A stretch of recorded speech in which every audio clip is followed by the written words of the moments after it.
China ने America पे history का सबसे बड़ा अटैक कर दिया है। मैं जानता हूँ ये सुन के आपको लगेगा कि क्या बकवास है, क्योंकि ना न्यूज़ पे कोई वॉर दिखी है, ना कोई बॉम्ब गिरा है और ना ही कोई मिसाइल चली है। लेकिन जरा एक मिनट रुको और मेरी बात सुनो। 2026 में अमेरिका की फैक्ट्रीज बंद हो रही है, अमेरिका की मिलिट्री सप्लाई चेन्स टूट रही है और अमेरिका के स्टॉक मार्केट से सिर्फ 2 दिनों में $1.5 ट्रिलियन उड़ गए हैं, wiping out $1.65 trillion in market value. अब मुझे एक चीज बताओ, अगर कोई दूसरा देश जानबूझ के आपकी फैक्ट्रीज बंद करवा दे, आपकी मिलिट्री की सप्लाई चेन तोड़ दे और आपकी इकोनॉमी को ट्रिलियंस ऑफ डॉलर्स का नुकसान कर दे, तो आप इसे क्या नाम दोगे? अगर ये सब एक बॉम्ब से होता ना तो पूरी दुनिया इसको हिस्ट्री का सबसे बड़ा अटैक कहती। लेकिन ये बॉम्ब से हुआ ही नहीं है, ये सिर्फ एक कागज के टुकड़े से हुआ है। और सबसे ज्यादा सोचने वाली बात तो ये है कि ये एक 40 साल पुरानी स्ट्रैटेजी का रिजल्ट है। एक ऐसी स्ट्रैटेजी जिसे धीरे धीरे चाइना ने एग्जीक्यूट किया और जब तक दुनिया को समझ आया तब तक बहुत देर हो चुकी थी। तो सवाल यह है कि चाइना ने आखिर ये वॉर जीती कैसे और दुनिया के सबसे पावरफुल देश को अपने घुटनों पे कैसे लाया। और इस सबसे भी इम्पोर्टेंट सवाल यह है कि अगर कल चाइना ने इंडिया के साथ वही किया जो आज वो अमेरिका के साथ कर रहा है तो हमारा क्या हाल होगा। तो चलिए स्टेप बाय स्टेप समझते हैं कि आखिर चाइना ने ये पूरा जाल कैसे बिछाया।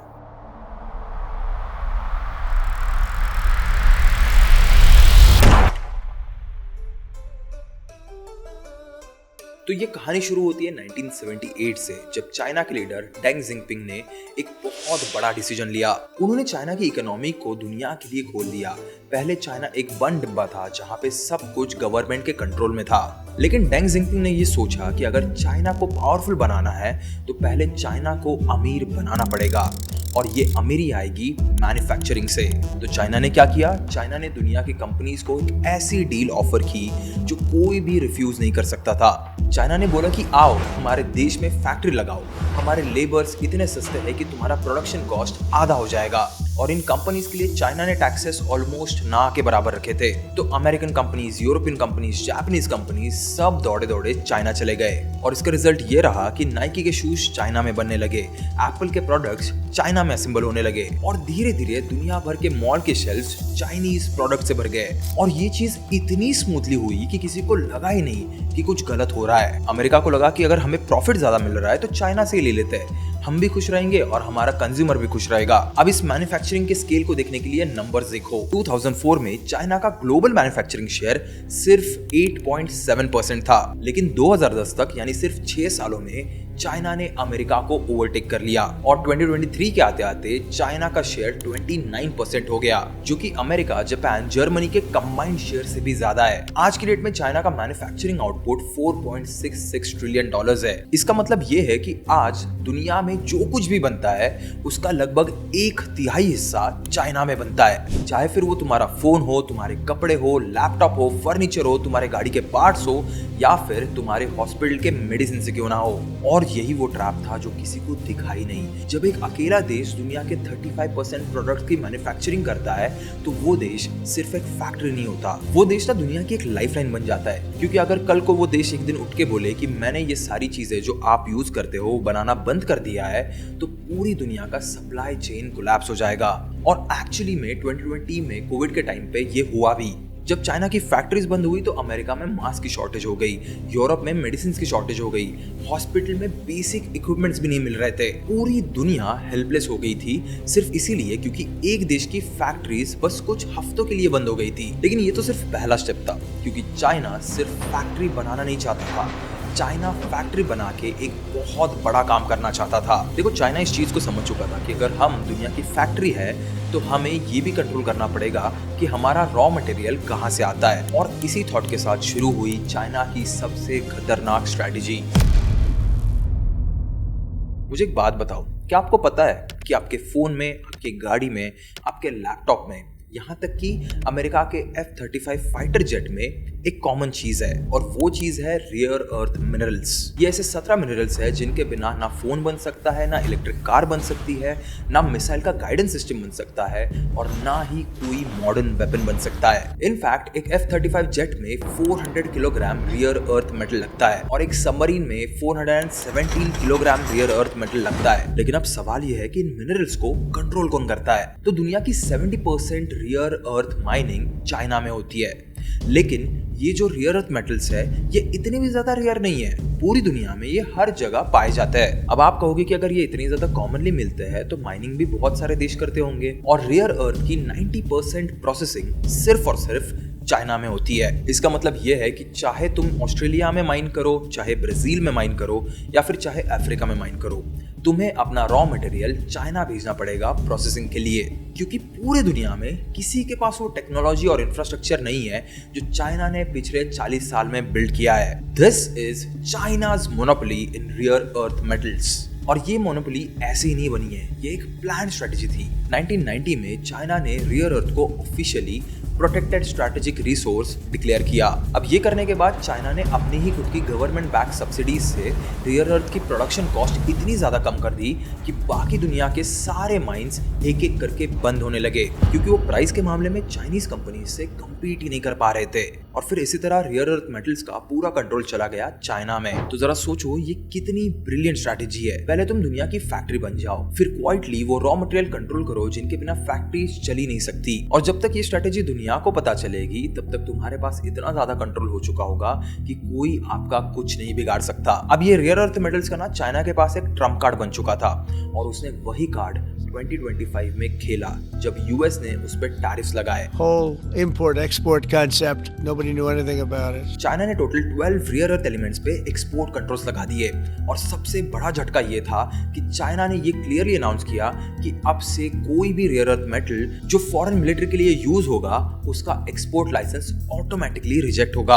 और इसका रिजल्ट क्या हुआ? यूएस की रेयर अर्थ इंपोर्ट चाइना से 93% गिर गई। इसकी वजह से फोर्ड को अपनी फैक्ट्रीज बंद करनी पड़ी। इनफैक्ट यूरोपियन कंपनीज ने तो अपना प्रोडक्शन भी रोक दिया था, और डिफेंस इक्विपमेंट्स का मैन्युफैक्चरिंग भी रुक गया था। अब जरा ना एक सेकंड के लिए रुक के सोचिए, अमेरिका के पास दुनिया के सबसे एडवांस न्यूक्लियर वेपन्स है, दुनिया की सबसे पावरफुल नेवी है, दुनिया का सबसे बड़ा डिफेंस बजट है, लेकिन अगर आपके वेपन्स बनाने का रॉ मटेरियल ही किसी और के हाथ में है तो इन सब का क्या ही मतलब रह जाता है। ये ऐसे है जैसे तुम्हारे पास दुनिया की सबसे अच्छी गन हो लेकिन गोली बनाने की फैक्ट्री किसी और के ही कंट्रोल में हो। तो बताओ उस खाली गन का आप करोगे क्या? ये सब सिर्फ रेयर अर्थ की बात नहीं है, चाइना ने गैलियम पे भी एक्सपोर्ट कंट्रोल लगाया है जो सेमीकंडक्टर्स में लगता है। इनफैक्ट जर्मेनियम पे भी कंट्रोल है जो फाइबर ऑप्टिक्स और नाइट विजन में यूज होता है, एंड टंगस्टन जो आर्मर पियर्सिंग एमिनेशन में लगता है, एंड लास्टली एंटीमनी पे भी कंट्रोल है जो मिसाइल और एक्सप्लोजिव्स में यूज होता है। लेकिन चाइना का प्लान सिर्फ यही पे नहीं रुकता, क्योंकि मिनरल कंट्रोल करना और मैन्युफैक्चरिंग कंट्रोल करना ये तो चाइना की डोमेस्टिक स्ट्रेंथ है। अब ना चाइना को अपना खुद का इन्फ्लुएंस दुनिया भर में फैलाना था, और उसके लिए चाइना ने एक ऐसी स्ट्रैटेजी यूज की जिसमें ना आर्मी उन्होंने भेजी ना बॉम्ब्स गिराए। चाइना ने सिर्फ एक चीज भेजी, और वो थी पैसा।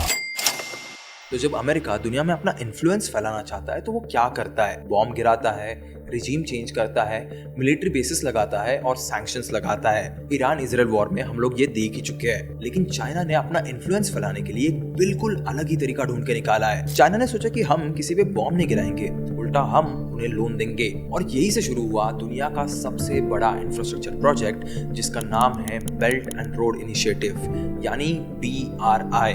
तो 2013 में प्रेसिडेंट शी जिनपिंग ने ये प्रोजेक्ट लॉन्च किया, और इसका आइडिया बहुत सिंपल था। चाइना ना दुनिया भर के डेवलपिंग कंट्रीज में रोड्स बनाएगा, रेलवेज बनाएगा, पोर्ट्स बनाएगा, इनफैक्ट पावर प्लांट्स भी बनाएगा, और इस सब के लिए चाइना अपना खुद का पैसा लगाएगा।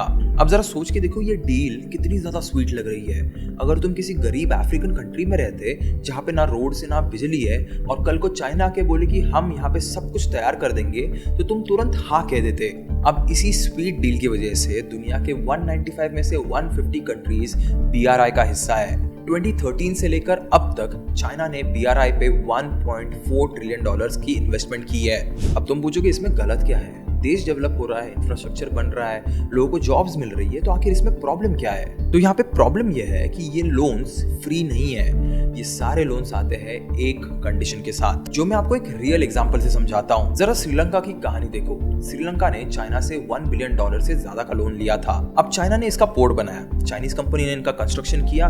इनफैक्ट इस पोर्ट को बनाने के लिए भारी मात्रा में चाइनीज वर्कर्स भी लाए गए थे। लेकिन जब ये पोर्ट बना तब ये पता चला कि ये पोर्ट प्रॉफिटेबल ही नहीं है, और ये उतना रेवेन्यू जनरेट ही नहीं कर पा रहा है जितना श्रीलंका ने सोचा था। अब एक तो ये लोग चाइना से इतना बड़ा लोन लेके बैठे थे जो इन्हें चुकाना था। तो 2017 में श्रीलंका को मजबूरन ये पोर्ट चाइना को 99 इयर्स की लीज पे देना पड़ा। 99 इयर्स की लीज।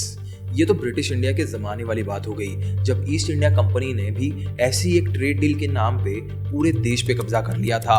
और ये ना सिर्फ श्रीलंका की कहानी नहीं है, पाकिस्तान का ग्वादर पोर्ट भी चाइनीज कंट्रोल रूम है। डिजबोती में चाइना का पहला ओवरसीज मिलिट्री बेस बन चुका है। केनिया में मोवासा पोर्ट है, जाम्बिया में चाइनीज कंपनीज के माइंस है, और तो और पेरू में चाइना ने $3.4 बिलियन का चांसी मेगा पोर्ट बनाया है, जो साउथ अमेरिका और एशिया के बीच के शिपिंग टाइम को 2 हफ्ते से कम कर देगा। अब अगर आप इसे मैप पे देखोगे ना तो आपको एक पैटर्न नजर आएगा। चाइना ने इंडियन ओशन के चारों तरफ पोर्ट्स बना दिए, श्रीलंका, पाकिस्तान, म्यांमार, बांग्लादेश, डिजबोती। इंडिया के चारों तरफ एक रिंग बनी है चाइनीज पोर्ट की, जिसे strategic expert string of pearls कहते हैं। और ये सारे पोर्ट्स ना सिर्फ ट्रेड के लिए नहीं है, क्योंकि हर पोर्ट बना है ड्यूअल यूज के लिए। यानी आज ये कमर्शियल पोर्ट्स है, लेकिन कल ये नेवल बेसिस भी बन सकते हैं। और आज की डेट में चाइनीज स्टेट अफिलिएटेड कंपनीज के पास दुनिया में 100 से भी ज्यादा पोर्ट प्रोजेक्ट्स में स्टेक्स है, और इनमें से 70% से ज्यादा के पास मिलिट्री और सिविलियन दोनों कैपेबिलिटीज है। तो जरा समझो, ये कोई चैरिटी नहीं है जहां पे एक तरफ अमेरिका ने मिडिल ईस्ट में इन्फ्लुएंस बनाने के लिए $8 ट्रिलियन की वॉर लड़ी और हजारों अमेरिकन सोल्जर्स की जान गई, वहीं पे दूसरी तरफ चाइना ने $1.4 ट्रिलियन के लोन्स देकर बिना एक भी जान गंवाए पूरी दुनिया में अपना इन्फ्लुएंस बना लिया। इसको कहते हैं स्मार्ट पावर। लेकिन चाइना के एम्बिशंस यहाँ पे भी नहीं रुकते। अब चाइना का अगला टारगेट था वो चीज़ को कंट्रोल करना जो हर फोन में है, हर कंप्यूटर में है, हर एक कम्युनिकेशन सिस्टम में है, और ये चीज़ थी टेक्नोलॉजी। और इसकी कहानी की शुरुआत होती है एक कंपनी से जिसका नाम है हुआवे। आज की डेट में हुआवे दुनिया की सबसे बड़ी 5G इक्विपमेंट मैन्युफैक्चरर है। इनफैक्ट 2023 तक हुआवे ने दुनिया के लगभग 70% 5G बेस स्टेशंस बनाए थे, और इनके 300 से भी ज़्यादा कमर्शियल 5G नेटवर्क्स दुनिया भर में लॉन्च हो चुके हैं, जो 2 बिलियन से भी ज़्यादा यूजर्स को सर्व करते हैं। अब ये समझो कि 5G सिर्फ फास्ट इंटरनेट नहीं है, 5G वो बैकबोन है जिसपे फ्यूचर की पूरी डिजिटल इकोनॉमी चलेगी, स्मार्ट सिटीज चलेगी, ऑटोनोमस व्हीकल्स चलेंगी, और फैक्ट्रीज का ऑटोमेशन चलेगा। इनफैक्ट 5G पे मिलिट्री कम्युनिकेशन सिस्टम्स भी चलेंगे। तो जब चाइना की एक कंपनी दुनिया के इतने सारे कंट्रीज का 5G इंफ्रास्ट्रक्चर बिल्ड कर रही है, तो इसका मतलब यह है कि उन कंट्रीज के सिस्टम्स चाइना के हाथों में है। यहाँ पे अमेरिका उन देशों में था जिसने सबसे पहले ये रियलाइज किया और हुआवे को बैन कर दिया। Huawei is something that's very dangerous. You look at what they've done from a security standpoint, from a military standpoint, it's very dangerous. So, और इसके तुरंत बाद ऑस्ट्रेलिया, जापान, यूके, कनाडा ने भी इसे बैन कर दिया। लेकिन प्रॉब्लम यह है कि बाकी दुनिया ने नहीं किया है। South Korea, Thailand, Philippines, Middle East के Gulf countries, Latin America, Brazil, Mexico, Africa के बहुत सारे देश ये सब हुआवे के 5G यूज करते हैं, क्योंकि हुआवे के इक्विपमेंट वेस्टर्न ऑल्टरनेटिव से सस्ते हैं। और जब आप एक डेवलपिंग कंट्री होते हो तो आप नेशनल सिक्योरिटी से पहले कॉस्ट देखते हो। और सिर्फ हुआवे ही नहीं, चाइना का टेक डोमिनेंस और भी ज्यादा फैला हुआ है। टिकटॉक के 1.5 बिलियन से भी ज्यादा मंथली एक्टिव यूजर्स है, और वो भी 150 से भी ज्यादा कंट्रीज में। अब ये सोचिए कि टिकटॉक के पास दुनिया के टीनेजर्स का ब्राउजिंग बिहेवियर है, उनके प्रेफरेंसेस है, उनकी लोकेशन डेटा है, और उनके फेस रिकॉग्निशन पैटर्न्स है। इंटेलिजेंस एजेंसी के लिए सोने से भी ज्यादा कीमती है। और फिर आता है चाइना का AI सर्विलेंस सिस्टम। अब इसको समझने के लिए एक रियल वर्ल्ड एग्जांपल लेता हूँ। चाइना के शिंगजांग प्रोविंस में एक मुस्लिम माइनॉरिटी रहती है जिसका नाम है उइघुर, और चाइना ने शिंगजांग को दुनिया का सबसे सर्वेल्ड रीजन बनाया है। वहाँ पे हर गली में, हर चौक पे कैमरास लगे हैं, और ये कोई नॉर्मल CCTV कैमरास नहीं है, ये AI powered facial recognition cameras है जो रियल टाइम में लोगों के चेहरे स्कैन कर सकते हैं, और इनफैक्ट इन चेहरों को डेटाबेस से मैच भी कर सकते हैं। अब अगर कोई उइघुर अपने असाइंड एरिया से बाहर निकला तो सिस्टम ऑटोमेटिकली पुलिस को अलर्ट करती है। हुआवे ने एक सॉफ्टवेयर टेस्ट किया जिसमें उइघुर अलार्म नाम का एक फीचर था, जो कैमरा में किसी भी उइघुर के चेहरे को डिटेक्ट करते ही ऑथोरिटीज को अलर्ट कर देता था।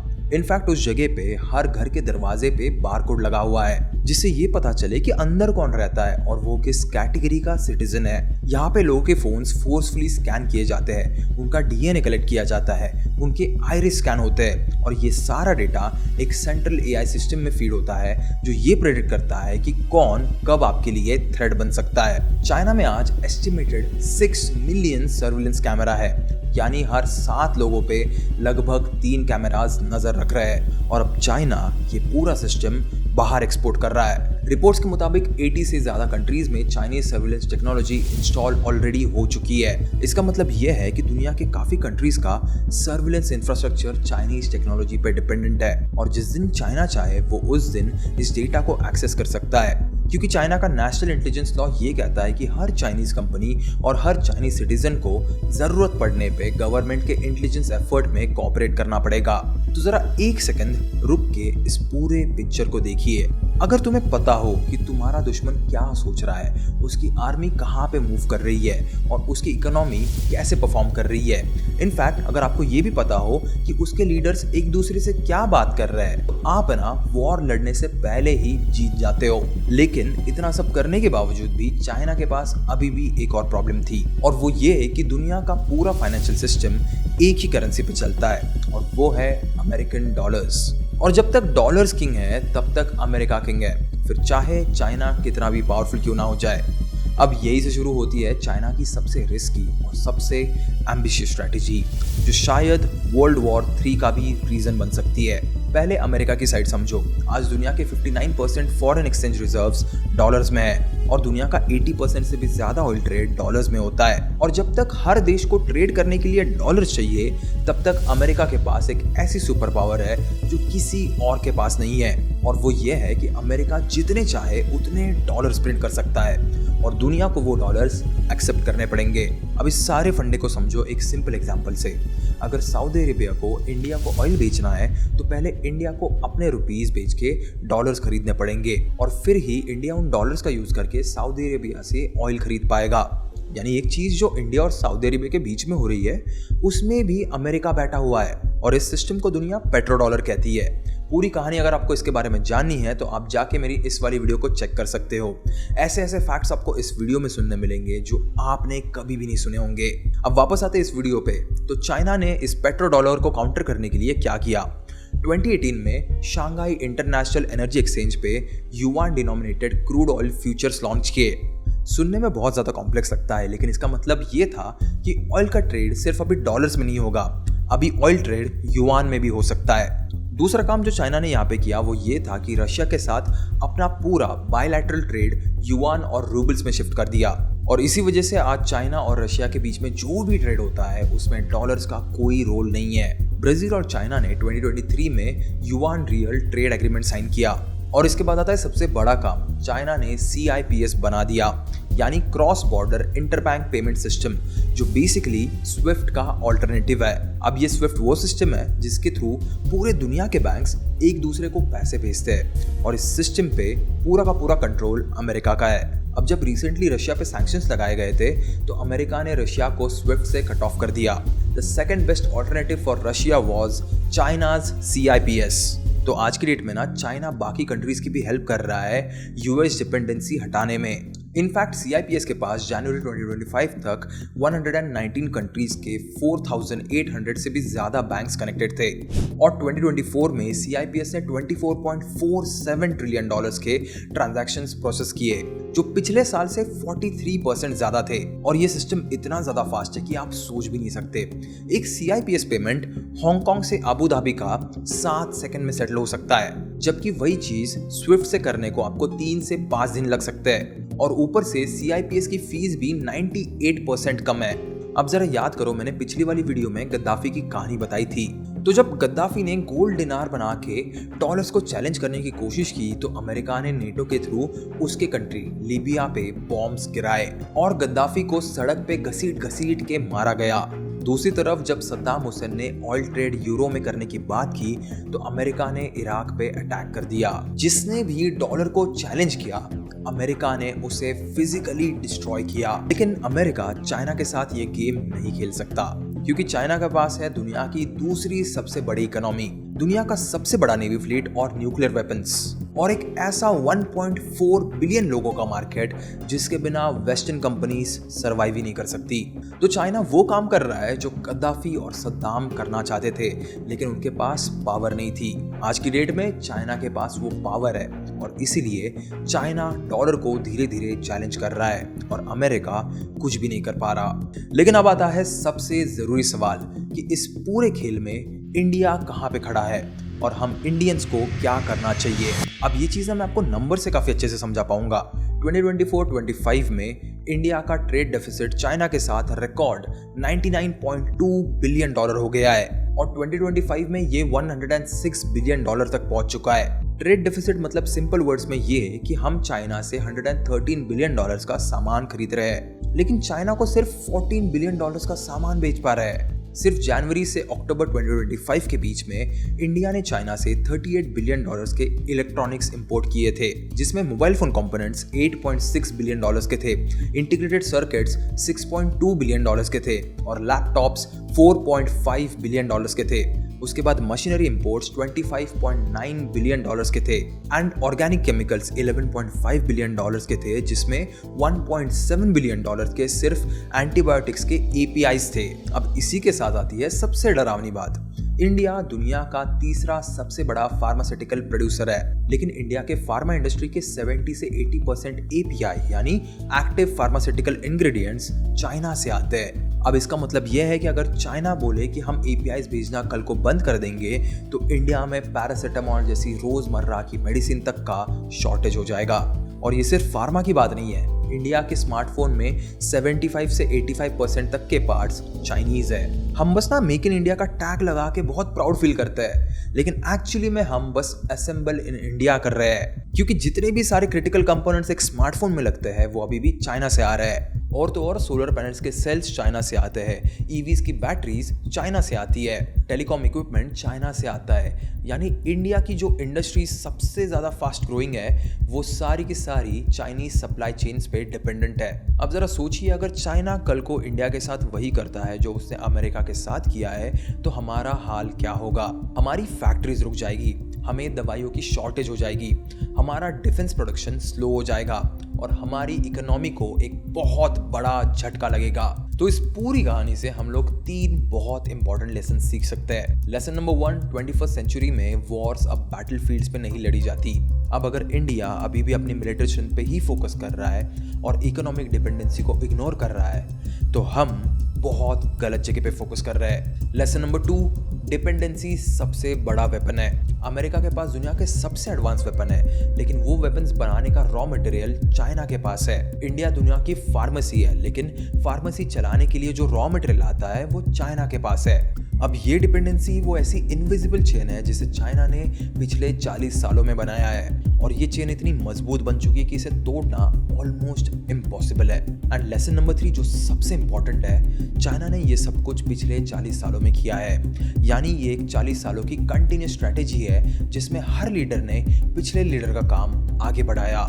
और यही वो चीज़ है जो इंडिया को सीखनी चाहिए कि नेशन बिल्डिंग कोई स्प्रिंट नहीं है कि 5 साल इलेक्ट होके आऊँगा और कुछ भी टेढ़ा मेढ़ा करके चला जाऊँगा।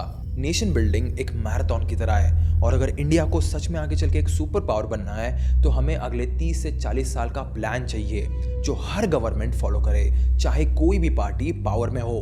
तो मैं हूँ वेब ऑफ कर्नर और आप देख रहे थे द वेब ऑफ डॉक्ट्रिन और ये है चाइना की कहानी कि कैसे हमारे जैसे एक छोटा देश दुनिया की सबसे बड़ी इकोनॉमिक पावर बन गया। अब सवाल बस ये आता है कि अब सवाल बस ये है कि क्या इसे इंडिया समझेगा या नहीं, और अगर समझेगा तो कब। ऐसी वीडियोस को बनाने में और उसकी रिसर्च में हमारी टीम बहुत एफर्ट्स लेती है। So subscribe and thank you so much for watching. I will see you in the next video.